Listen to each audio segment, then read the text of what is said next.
Hello, my name is Grace Cook. What I chose to research this quarter was Japan's declining population.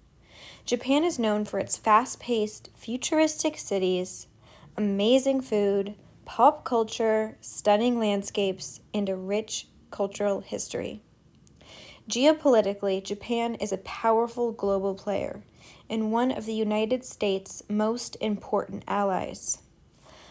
Unfortunately, there is a very large problem to address, which leads us to my thesis. My thesis is the decrease in Japan's population growth indicates a concerning trend that will impact the country for generations to come. More than a quarter of Japan's citizens are at least 65, making it the world's fastest aging country.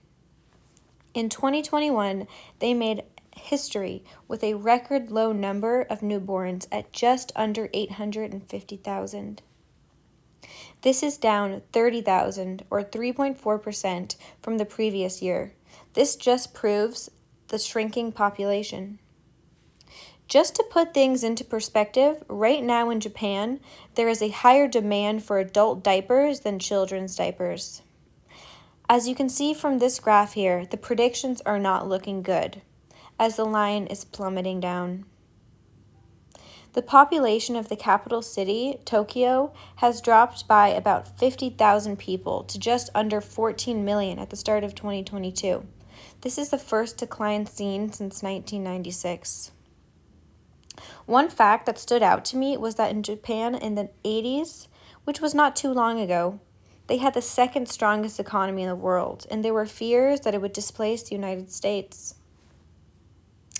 Japan hasn't been able to find a way to get their economy to grow in a significant way while being able to support their older population.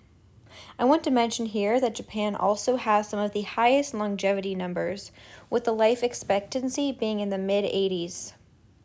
Japan's GDP has grown at an average rate of 1.3% for the past 25 years, according to the World Bank, dropping from averages of more than 5% annual growth in earlier decades. Their economy has stagnated for most of the past 2 decades, partly because companies are reluctant to invest in a market that they know will be shrinking. One thing that I've taken away from this course is that for an economy to work and strive, people must believe in the system or they will not make the decisions that will result in growth. Hesitancy and disbelief is terrible for the economy. One must have hope in order to take risks. If this trend continues, it can weaken the country's role on the world stage, which will not only affect Japan, but the United States and Asia.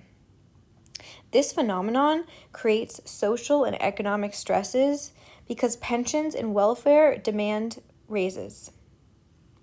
This is a multidimensional issue that we're dealing with here. For starters, Japanese men continue to face the pressures of long work hours and are increasingly reluctant to marry. Online pornography, virtual reality girlfriends, and sex dolls are replacing the desire for men to go out and seek a real girlfriend. Not only does it fulfill them enough to not look for a real girlfriend, but it sets an unrealistic expectation of a hypersexual woman as the desirable woman. In anime, the most popular television genre, watched by men, women are often depicted as innocent, childlike girls who have over-the-top bodies with large breasts and small waists. Meanwhile, women are choosing to marry later, have less children, or not marry at all. They are craving freedom, as there is a long history in Japan that women were the housekeepers, they stayed at home, they took care of their husbands and families, and did not prioritize themselves. As Japan is urbanized, the modern-day women want their own lives, and they don't need men for financial stability, as they can get the high-paying jobs that the men traditionally had. A growing number of businesses cater to single women, offering services and fun places to go to meet other single women. The government has rejected immigration as a solution to replenish the declining population, and official policy is instead looking to technology, mainly in the form of humanoid robots, to resolve the declining population. Historically, Japan was a closed-off country. In fact, for over 200 years, they had completely shut borders, no one in and no one out. I find it very interesting that the people would rather bring in robots rather than people from other places. One will notice the effects on a daily basis walking around Japan. For example, if one goes to the bank, they will have a rack of prescription reading glasses for anyone to use, as they assume that somebody will need a pair. If you go to the city office and take a seat, there will be a built-in slot to put your cane. Walking around town, you will notice that the people are genuinely older. The government will have to spend more on healthcare and pensions as more people reach the retirement age of 65. They are currently looking to push this age.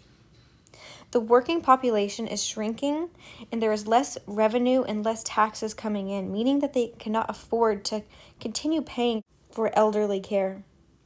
Traditionally, Japanese families lived with their nuclear families, which included grandparents, but there has been a shift away from this as they urbanize. This has resulted in elderly people living alone. Currently, there are over 300,000 elderly waiting for places in nursing homes. Richard Katz of the Oriental Economist forecasts by 2045 there will be 13% fewer workers per person in Japan. This means that each worker would need to produce 13% more in terms of economic value to offset the decline and maintain current living standards. In conclusion, we will continue to see the effects of the declining population in years to come. With robots being made to help with some of these issues arising from the decreasing population, the country will be unlike any other of its time. Thank you so much for listening. Have a great day.